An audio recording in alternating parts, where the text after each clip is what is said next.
Today's awesome dude of the week is Mozi, or Motu, or Missius.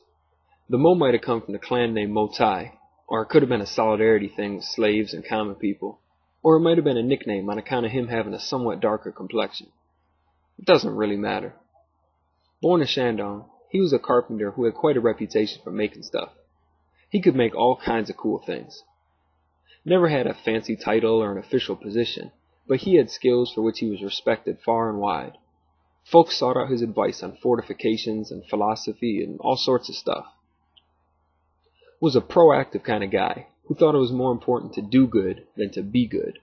Like this one time, these guys were going to attack these guys, but being a pacifist, didn't want that to happen.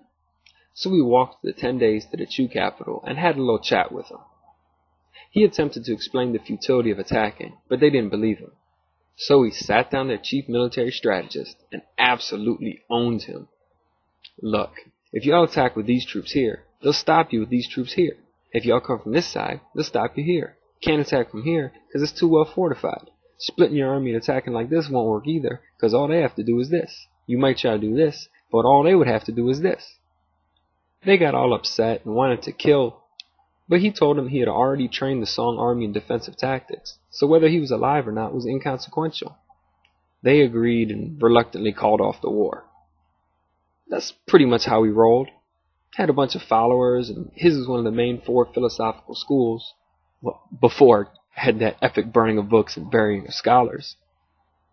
Was trained in Confucianism, but found it impractical for the common folk. He didn't like how Confucianism placed so much emphasis on ritual behavior, because he thought self-reflection and examination of successes and failures was the best way to learn.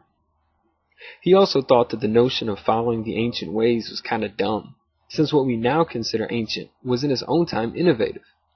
We shouldn't be limited by the past. Trying new things is good. He was also very much against the idea of fate.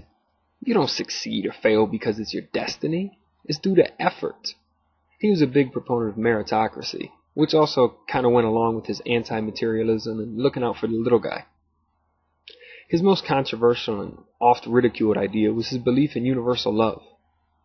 Easy to make jokes, but he was advocating it as a result of enlightened self-interest, not more of a do unto others type of deal, since he reckoned if you only loved thy neighbor, that wouldn't necessarily extend to include everybody.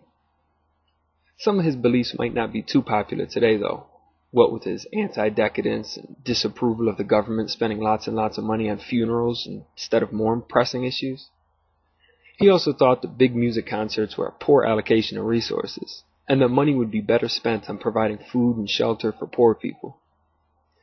Don't worry too much if you're not into asceticism or self-restraint though. You probably won't be getting too much peer pressure to renounce your material or spiritual extravagance.